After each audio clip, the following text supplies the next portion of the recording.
Imaginez un peu, une époque où l'art se déchire entre deux camps. D'un côté, on a le chaos, l'exubérance, le flamboyant.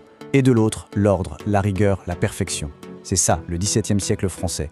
Une période de contraste incroyable qu'on va explorer aujourd'hui à travers deux grands mouvements qui se sont fait face, le baroque et le classicisme.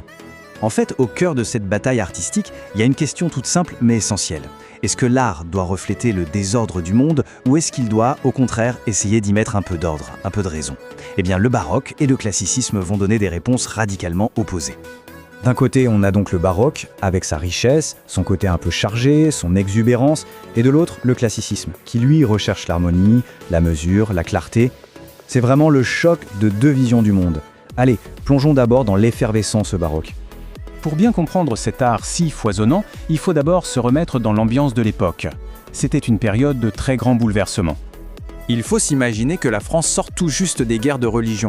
C'est un monde qui paraît instable, un monde en plein changement. Et l'art baroque, il est né de ça, de cette sensation que tout bouge tout le temps, que rien n'est vraiment fixe. Le but du baroque, c'est donc de surprendre, d'émouvoir, d'éblouir.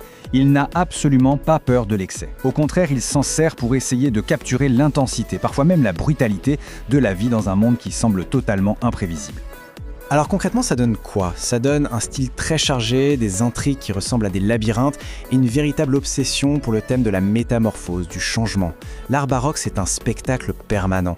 Et si on cherche un exemple parfait, il faut regarder du côté de l'Astrée, d'Honoré d'Urfé. C'est le roman baroque par excellence. C'est une œuvre immense, un roman pastoral rempli de rebondissements, d'amour compliqué, de personnages qui changent tout le temps. C'est vraiment l'incarnation de cet esprit. Mais bon, face à ce que beaucoup voyaient comme une sorte de chaos artistique, une réaction très puissante va s'organiser. Un nouveau mouvement va émerger, un mouvement qui, lui, est en quête de stabilité et d'harmonie. C'est le classicisme. Forcément, le contexte historique a complètement changé. Avec l'arrivée au pouvoir de Louis XIV, le fameux roi Soleil, l'heure n'est plus au désordre. On cherche l'ordre, l'équilibre, une grandeur qui soit maîtrisée. Et l'art doit évidemment refléter cet idéal d'un État fort et bien organisé. Le point le plus important ici, c'est que le but a changé. Le classicisme ne cherchait plus à émerveiller par l'excès, non, il veut instruire et plaire par la clarté. C'est la raison qui devient le guide absolu, le juge de toute création artistique. Et cet idéal, il va se traduire par des règles très strictes, surtout au théâtre. C'est la fameuse règle des 3 unités, une seule action, en une seule journée et dans un seul lieu. L'objectif, que tout soit vraisemblable et concentré. Bref, fini les intrigues qui partent dans tous les sens. Et cette recherche de l'ordre, ce n'est pas juste une idée en l'air, c'est carrément institutionnalisé. C'est l'Académie française qui va devenir la gardienne de la langue et du bon goût. C'est elle qui fixe les normes que les auteurs doivent suivre pour atteindre cet idéal de perfection. Et tout le génie de cette période, c'est que des auteurs incroyables comme Racine pour la tragédie ou Molière pour la comédie vont prendre ces contraintes non pas comme une prison, mais comme un tremplin. Ils s'en servent pour atteindre une profondeur psychologique et une pureté de style qui sont encore inégalées aujourd'hui. Bon, maintenant qu'on a bien défini les deux camps, mettons-les face à face. Qu'est-ce qui oppose vraiment, fondamentalement, le baroque et le classicisme ?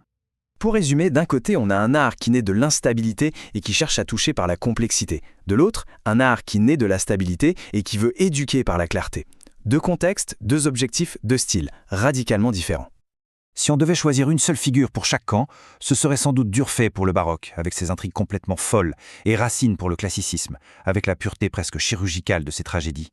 Même leur façon d'utiliser la langue est opposée. Le baroque, il adore l'hyperbole, l'exagération, pour amplifier les émotions. Le classicisme, lui, préfère l'analogie ou la litote pour clarifier la pensée, avec mesure et précision. En gros, l'un en rajoute, l'autre est pur. Alors, d'accord, c'est une vieille histoire littéraire, mais pourquoi est-ce que ce duel nous parle encore aujourd'hui? Qu'est-ce que ça peut bien nous apprendre? Eh bien, ça nous montre que le style en art, ce n'est jamais gratuit. L'exubérance du baroque, elle reflétait l'anxiété d'un monde incertain. Et la rigueur du classicisme, elle, incarnait le désir d'ordre d'une société qui cherchait la stabilité. En fait, l'art, c'est toujours une sorte de sismographe de son époque. Et ça, évidemment, ça nous ramène à aujourd'hui. Face à la complexité de notre monde, à toutes ces crises, ces transformations, vers quoi notre art se tourne-t-il? Est-ce qu'il cherche plutôt à embrasser le chaos, à la manière baroque, ou est-ce qu'il tente d'y imposer un nouvel ordre plus classique? La question, elle, reste ouverte.